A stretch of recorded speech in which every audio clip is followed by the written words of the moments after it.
Good morning, bonjour et bienvenue sur Morning Echo, la vidéo tout écho de caseco.com. Tout de suite le sommaire. Aujourd'hui, on va parler fusion-acquisition dans le thème économique du jour. On enchaînera ensuite sur Bouygues, qui a aussi fait l'actualité dans ce thème des OPA. Et comme on est en plein week-end de l'ascension, on enchaînera sur l'application TripAdvisor. Morning Echo, c'est pour vous, c'est tout de suite. Aujourd'hui, on va parler fusion-acquisition. C'est vraiment un thème clé en ce moment dans l'actualité. Tous les jours, on entend parler de nouvelles fusions, de nouvelles acquisitions. Hier, c'était encore Atos et Bull, mais aussi l'hôtel Carlton qui se faisait racheter. Et c'est un thème central des prochaines semaines au niveau économique.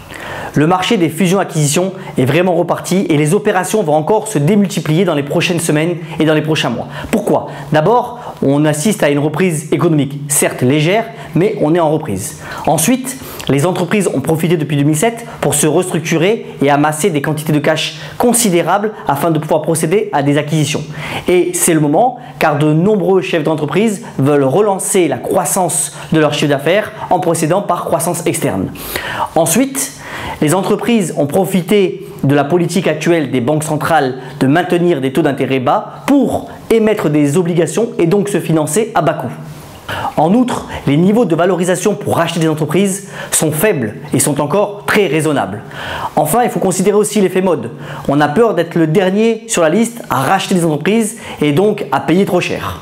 Alors, quels sont les secteurs clés concernés par ces fusions-acquisitions? On l'a vu récemment avec l'opération SFR Numéricable, le secteur des télécoms est en pleine ébullition. Ensuite, les pharmaceutiques, parce qu'elles ont des bilans sains et des possibilités de faire du cash flow assez sereinement.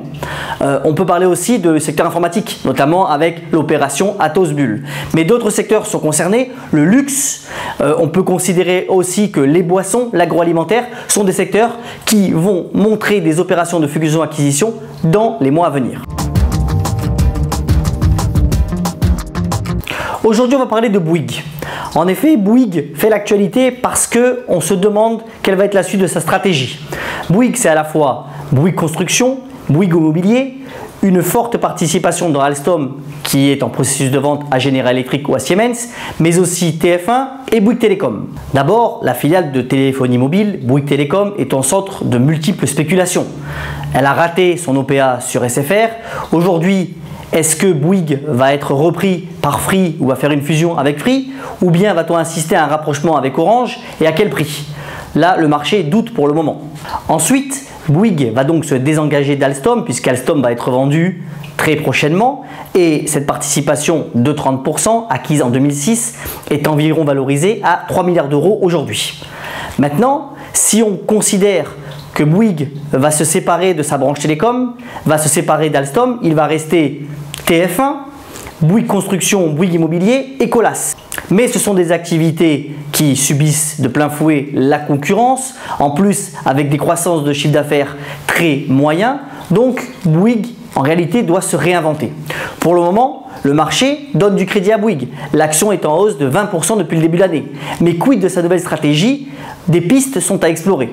Il est possible que Bouygues fasse encore des opérations de croissance externe dans son cœur de métier. Première hypothèse. Deuxième hypothèse, il est certain qu'avec le cash qu'elle va récupérer des différentes opérations de fusion, Bouygues donne du cash à l'actionnaire sous forme de dividendes exceptionnels. Mais le futur et la stratégie de Bouygues aujourd'hui ne sont pas clairs. On attend d'avoir plus d'éléments de la part de Martin Bouygues. Pour l'application du jour, en plein week-end de l'ascension, on va parler de TripAdvisor. C'est un véritable mastodonte des applications dans le voyage et TripAdvisor, c'est plus de 150 millions d'avis postés sur le site, c'est 90 avis à la minute et c'est présent dans 38 pays avec 3,7 millions d'hébergements, de restaurants ou d'attractions qui sont postés sur le site. Là où le modèle est intéressant, c'est que c'est véritablement l'internaute qui est le prescripteur pour les futurs autres clients de l'établissement. Alors il est certain qu'aujourd'hui, TripAdvisor est critiqué parce qu'on parle de faux avis ou on parle de relations difficiles avec les hôteliers. Bien sûr, une fois que vous avez vu votre avis sur l'établissement que vous avez choisi, vous pouvez réserver via TripAdvisor. Alors c'est un mastodonte, vous verrez devant de nombreux hôtels aujourd'hui le macaron et le logo TripAdvisor. Et en France, TripAdvisor a fait l'actualité récemment puisqu'elle a arraché le site La Fourchette, qui est un site bien connu pour faire des réservations et avoir des avis sur les restaurants. TripAdvisor, une application incontournable, certes décriée mais intéressante. Enfin, en vous souhaitant un très bon week-end de l'Ascension, je voulais vous rapporter cette citation bombesque de Paul Éluard: il n'y a pas de hasard, il n'y a que des rendez-vous. A bientôt sur Morning Echo.